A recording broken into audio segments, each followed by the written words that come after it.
자, 반갑습니다. 여러분 잘 지내고 계시죠?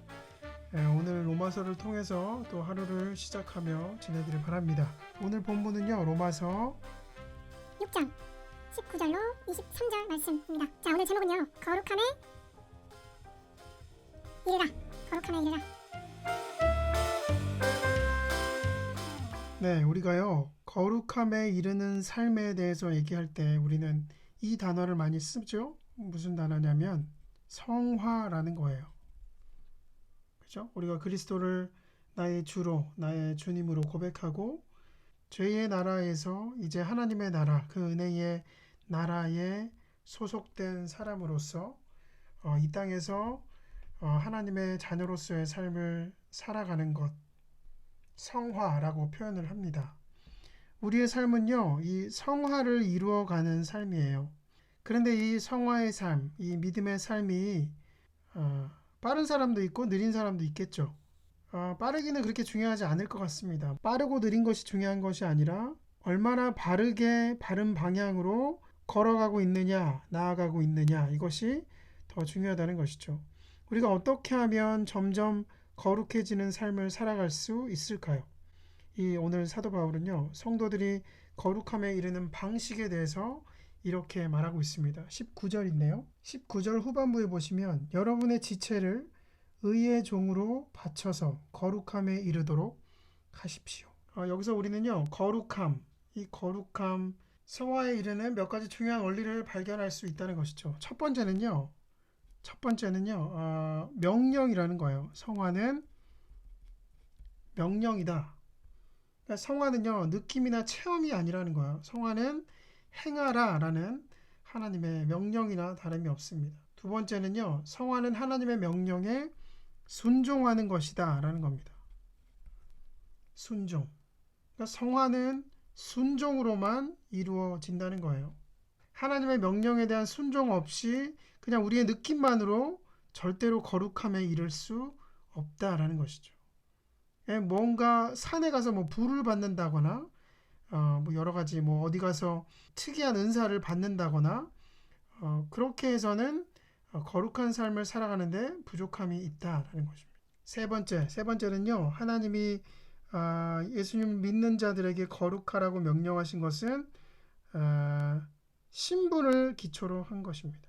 그것은 믿는 자, 신자라는 것이죠.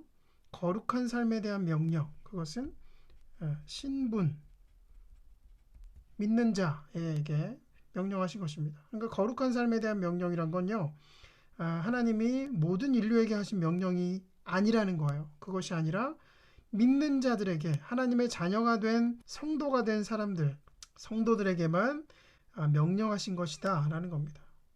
내가 거룩하니 너희도 거룩하라 라고 말씀하셨죠.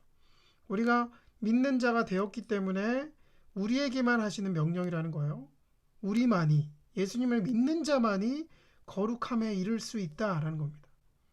그러니까 일반 착한 사람들, 봉사도 열심히 하고 사회적으로 인정받는 사람들일지라도 그들이 예수님을 믿지 않고 거룩함에 이를 수는 없다라는 겁니다. 성화되어질 수 없다. 네 번째입니다. 네 번째는요, 성화라는 것은 행동이라는 거예요. 신자가 신자다운 행동, 하나님의 종으로서 하나님의 종다운 행동으로 살아가야 한다는 것이죠. 행동. 어떻게 보면 비슷한 얘기예요. 네 가지가. 하나님의 종이기 때문에 하나님의 종다운 삶, 신자다운 삶, 성도다운 삶. 그러므로 성화에 대한 이 하나님의 명령은요, 무리한 요구가 아니라는 것이죠. 불가능한 것을 요구하시는 하나님이 아니라는 것입니다. 믿는 자이기 때문에 마땅히 해야 할 일, 또한 할 수 있는 일에 대한 하나님의 명령이라는 거예요. 그런데요, 우리가 성화되지 않는 경우가 있죠. 성화되지 않는 가장 큰 이유, 그것은요, 바로 자신의 이해가 결핍되었다라고 할 수 있는 것이죠. 자신의 신분이 무엇인지, 하나님의 자녀로서 예수님을 믿는 자는 어떤 존재인지, 그것에 대한 바른 이해가 중요하다는 것이에요. 그것이 결여되면 성화의 삶은 필연적으로 실패할 수밖에 없다라는 것입니다. 자, 우리가 더 어떻게 살아야 하는지 사도 바울의 글을 통해서 이 말씀을 통해서 다시 한 번 더 보시죠. 19절입니다. 19절 함께 읽겠습니다. 19절입니다. 여러분의 이해력이 미약함으로 내가 사람의 방식으로 말하겠습니다. 여러분이 전에는 자기 지체를 더러움과 불법의 종으로 내맡겨서 불법에 빠져 있었지만 이제는 여러분의 지체를 의의 종으로 바쳐서 거룩함에 이르도록 하십시오. 죄를 짓는 사람은 죄에게 나의 몸을 드리고 있다라는 것과 같다는 거예요. 바울은요, 우리에게 이제 더 이상 우리의 몸을 더러움과 불법에 바치지 말라라고 명령하고 있습니다. 우리의 몸을 이렇게 표현하죠. 우리의 몸을 의의 종으로 드려 거룩함에 이르라라고 했습니다. 20절 여러분이 죄의 종일 때에는 의에 얽매이지 않았습니다. 그렇죠? 우리가 예수님을 믿지 않을 때 우리는요, 하나님의 의, 이 복음, 이것과 아무런 관계가 없었습니다. 예수님을 믿지 않을 때 우리는요, 하나님의 의, 하나님의 그 복음과는 아무런 관련이 없었어요. 그렇죠? 아무런 관계도 없었고 죄의 종으로 소속이 되어 있었기 때문에 죄의 그 사탄의 명령에 순종하고 그의 명령에 따라 행동해 왔다라는 것이죠. 그래서 우리가 죄의 종일 때는 의에 얽매이지 않았었다라고 표현하고 있죠. 우리 21절 보시면 여러분은 그때에 무슨 열매를 거두었습니까? 이제 와서 여러분이 그러한 생활을 부끄러워하지만 그러한 생활의 마지막은 죽음입니다. 그렇습니다. 죄의 종노릇하며 의의 다스림을 받지 않았었어요. 우리는요 죽음의 나무였다라고 표현할 수 있죠. 독이 가득한 열매를 맺고 있는 죽음의 나무였다. 우리가 맺은 열매는 어땠습니까? 그 독이 너무 강해서요. 그것을 먹는 사람들 뿐만 아니라 우리 자신까지도 죽음으로 몰고 갔던 것이죠. 22절입니다. 이제 여러분은 죄에서 해방을 받고 하나님의 종이 되어서 거룩함에 이르는 삶의 열매를 맺고 있습니다. 그 마지막은 영원한 생명입니다. 우리를 향해 그렇게 말하고 있죠. 그 열매를 먹으면 거룩해지고 또 더욱 풍성한 열매를 또 생명을 누리게 된다 라고 표현했습니다.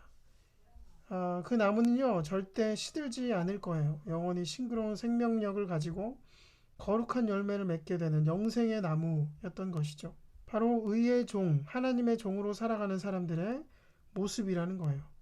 더러움과 또 불법의 종으로 살면서 죽음의 열매를 맺어왔던 우리가 이제 영원한 하나님의 종이 되었기 때문에 거룩한 열매를 맺고 영생을 누리게 되었다는 것, 그것이 얼마나 놀라운 일입니까?